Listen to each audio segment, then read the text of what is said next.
What do we expect in 2015? Al joins us now from Fort Myers. Okay, so what are the expectations like there in camp with so many new faces, Al?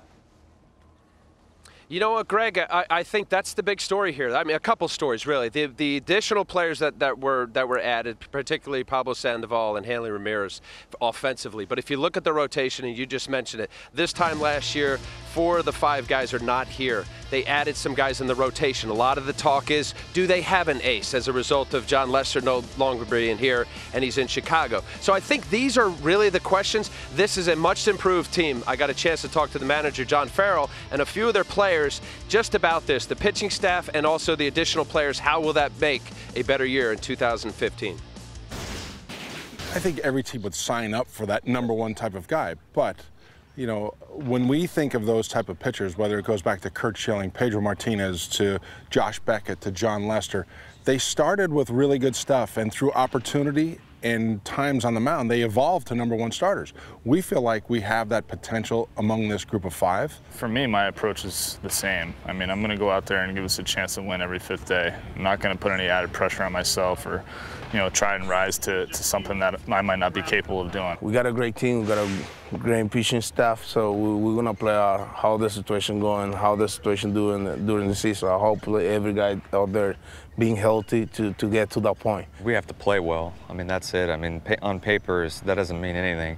You know, I've been on teams that look unbelievable on paper, and we didn't make the playoffs, and then been on teams that everyone was picking us to finish last, and we win the World Series. So on paper, it doesn't matter. I mean, it's about going out there, playing together, and coming together as a team. The dynamic that exists here is a newness. The returning players that, you know, we all felt frustrated by and we all shared in the outcome of 2014.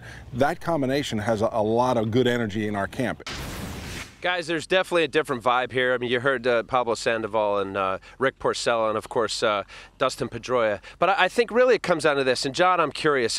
Yes, when you could have good starting pitching, and as you heard John Farrell say, that somebody could emerge. But I'm curious, John, you've been part of great rotations, you being an ace in your own right. You know, is this a team that, yes, can make the playoffs? And do they need that so-called ace? Or is one of these 5 guys that could emerge as that guy?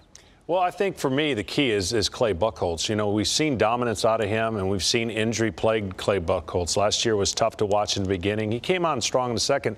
But when you put together a whole staff, and you're really a new staff, you're trying to find your identity. So you work through the season, and each guy tries to get a little better. I think they can make the playoffs with this staff, but I would question in the ability of missing bats and trying to be perfect. They would have to score a lot of runs going along with this staff. And certainly the glass is half full, half empty. We always see that. That was the big problem a year ago. We're talking about the rotation here in 2015, but Darryl, this is a team that had the fewest runs per game since 1992.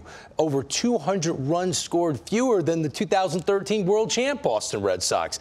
Did they do enough this offseason to rectify that?